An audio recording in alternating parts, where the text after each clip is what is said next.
Guys, welcome back to my channel. So इस video में हम देखेंगे AIIMS BSc nursing open round counselling के बारे में पूरी डिटेल्स। फुल डिटेल वीडियो है ये, तो वीडियो को एंड तक बनी रहिएगा। सबसे पहला डाउट जो सभी बच्चों का होता है कि हमें जो ओपन राउंड काउंसलिंग के लिए एम्स दिल्ली विजिट करना पड़ेगा, ये ऑफलाइन होती है। तो इस बार जो है ओपन राउंड काउंसलिंग वो आपकी ऑनलाइन मोड में होगी। कैसे होगी? ऑनलाइन मोड में। ये आपको दिख रहा होगा स्क्रीन पर, ऑनलाइन मोड। ठीक है, लिखा हुआ है ना, open round of seat allocation of BSc honours nursing course to be held in online mode as per the following schedule. Schedule के बारे में हम देख लेते हैं। ठीक है, तो पहला डाउट जो आपका क्लियर हुआ। अब आगे बढ़ते हैं, पूरा शेड्यूल कब से स्टार्ट है। अब हम देखें, जो पूरा शेड्यूल आया है वो आज से ही स्टार्ट है। Registration and exercising of choices आपको 14 तारीख से लेके 19 तारीख तक का समय है आपके पास। 19 का संडे मंडे ट्यूसडे तक, ट्यूसडे 5 तारीख तक आपके पास टाइम है रजिस्ट्रेशन और एक्सरसाइजिंग ऑफ चॉइसेस फिल करने का। ठीक है, रजिस्ट्रेशन कौन करेगा? जो भी क्वालिफाई हुआ था, जिनका रिजल्ट वाली लिस्ट में रोल नंबर था। ओके, जो सेकंड ऑप्शन है acceptance of resignation seat surrender letter by this, तो ये आप लोगों के लिए नहीं है जो फ्रेश अभी ओपन राउंड में पार्टिसिपेट कर रहे हैं। उनके लिए जिन्हें फर्स्ट और सेकंड राउंड में सीट अलॉट हो चुकी है और वो ओपन राउंड पार्टिसिपेट करना चाहते हैं, कि उनके लिए है। क्योंकि उन्हें इस बार ये नहीं है कि वो अपनी सीट पक्की साथ में भी रखेंगे और ओपन राउंड में पार्टिसिपेट करेंगे। ऐसा नहीं है, उन्हें उन सीट को रिजाइन करना पड़ेगा, रिजाइन देना पड़ेगा कि मैं सीट छोड़ रही हूँ बिल्कुल, मैं ओपन राउंड लूँगी और ओपन राउंड मुझे मिलता है तो अच्छी बात है, नहीं मिलता तो उनके पास कुछ नहीं बचेगा। तो ये उनके लिए है। फिर थर्ड पॉइंट आप देख सकते हैं, अनाउंसमेंट ऑफ रिजल्ट जो आएगा पर 23 तारीख सैटरडे को आएगा। ऑनलाइन एक्सेप्टेंस ऑफ एलोकेशन और deposit original document and joining BSc honours nursing, ये 25 तारीख से लेके फिर 30 तारीख तक का आपके पास पूरा समय हो जाएगा। मतलब अगले 2 हफ्तों में ही आपकी ओपन राउंड काउंसलिंग होकर, रजिस्ट्रेशन होकर, रिजल्ट आकर पूरा एडमिशन प्रोसेस भी कंप्लीट हो जाएगी।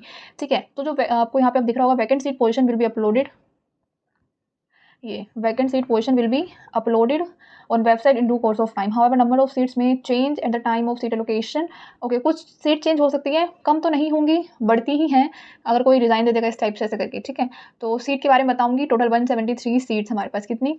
173 सीट्स ओपन राउंड के लिए अवेलेबल है, जिसमें से यूआर कैटेगरी के लिए 60 की 61 अप्रॉक्स। अभी देखते हैं, इसके बारे में भी कंटिन्यू करेंगे। तो अब हम आगे बढ़ते हैं प्रोसेस ऑफ काउंसलिंग के बारे में। ये सारे पॉइंट्स इंपॉर्टेंट हैं, सारे पॉइंट में जो भी मेन बात है आई विल टेल यू।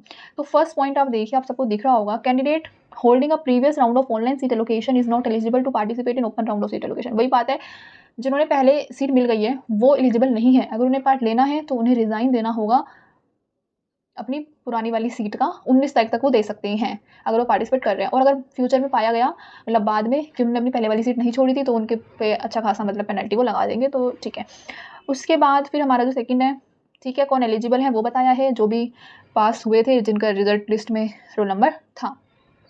अब करना कैसे है, आप लोगों को लॉगिन करना है कैंडिडेट डैशबोर्ड में जाके, ये दिख रहा होगा आपको, लॉगिन करना है कैंडिडेट डैशबोर्ड में जाके एंड क्लिक ओपन राउंड। कहाँ पे करना है? Click open round of seat allocation.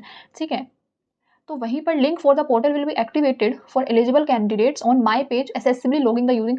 आपके जो लॉगिन क्रेडेंशियल्स हैं, आपको उसी को फाइनल रजिस्ट्रेशन के लिए क्या करना है? यूज़ करना है। आप लॉगिन करेंगे, फिर उसके बाद आप रजिस्ट्रेशन करने के बाद चॉइस फिल करेंगे। नॉर्मल जो प्रोसेस होती है वही करना है, आपको लॉगिन करना है। लॉगिन का आपको पता है, ये आपको वेबसाइट दिख रही होगी www.aimsexam.ac.in, वहाँ पे जाना है, BSc nursing option, BSc nursing में लॉगिन करना है। लॉगिन में आपके पास वही कहीं ना ऑप्शन लिख रहा होगा रजिस्ट्रेशन, फाइनल रजिस्ट्रेशन। रजिस्ट्रेशन किया, एक्सरसाइज ऑफ चॉइसेस कर दी।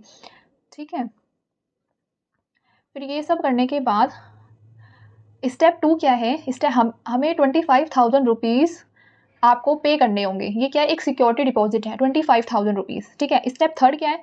जिन बच्चों ने first step registration, second step 25,000 rupees deposit कर दिए हैं, वो एलिजिबल है स्टेप थर्ड के लिए। स्टेप थर्ड क्या है? रिजल्ट वाला, रिजल्ट ही है ना। जो ओपन राउंड सीट एलोकेशन, ये दिख रहा है आपको, open round seat allocation result will be declared on the basis of choices exercise by candidate from this. तो मतलब स्टेप थर्ड क्या, जब रिजल्ट आएगा। स्टेप 4 क्या है अपना?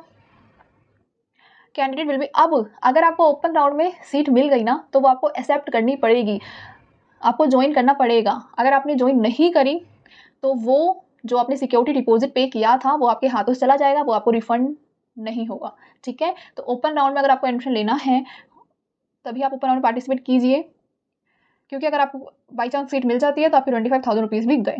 और अगर आपने सीट मिल जाती है, आपने एडमिशन नहीं लिया, तो फिर 25,000 रुपीज़ चले जाएंगे। मैं बता देती हूँ, candidate who fail to join report and join the allotted aims will be liable to feel the penalty of ₹25,000 and मतलब सिक्योरिटी जो रिफंड नहीं होगी, क्योंकि उन्होंने पहले ले लिया इसलिए। ठीक है, बाकी आपका यही मेन बात है जिसका आपको ध्यान रखना है। उसके बाद अगर हम बात करें कैंडिडेट्स हु आर, ये ओरिजिनल डॉक्यूमेंट्स हैं जिनका जब रिजल्ट में नाम आ जाएगा उन्हें लेके जाना है। Admit card, open round registration slip, offer letter, open round की रजिस्ट्रेशन स्लिप का प्रिंट आउट निकालना है, ऑफर लेटर आएगा, सीट एलोकेशन लेटर आएगा, certificate from both 10th passing 12th passing certificate, marksheet हो गया, माइग्रेशन सर्टिफिकेट भी रख लेना, किसी बच्चों के पास नहीं हमें स्कूल से मिलता है तो आपको बनवाना पड़ता है तो देख लो है या नहीं। ओबीसी और ईडब्ल्यूएस का सर्टिफिकेट जिसकी डेट है 28 जून, मतलब जो पहले वाला था वही डेट है। और आपके पास ये वही सब है कैटेगरीज का। बाकी इंपॉर्टेंट करके कुछ जो है ये देख लेते हैं हम। Claim to allocated seat by candidate is subject to mandatory reporting and joining है एट रिस्पेक्टिव इंस्टीट्यूट बाय 30 तारीख तक हो जाना चाहिए। And verification of the original document कब से, 25 से लेके 30 सितंबर तक आप लोगों का एडमिशन मतलब वाली प्रोसेस, डॉक्यूमेंट वेरिफिकेशन और रिपोर्टिंग एंड ज्वाइनिंग पूरी हो जानी चाहिए। अब फटाफट वीडियो देख ली तो अब जाओ लॉगिन करो और ओपन राउंड के लिए अपने आप को रजिस्टर करें। एंड हाँ, जो 25,000 रुपीज़ हैं जिनको कोई सीट नहीं मिलेगी उनके रिफंड हो जाएंगे। ठीक है, thank you for watching, like share subscribe.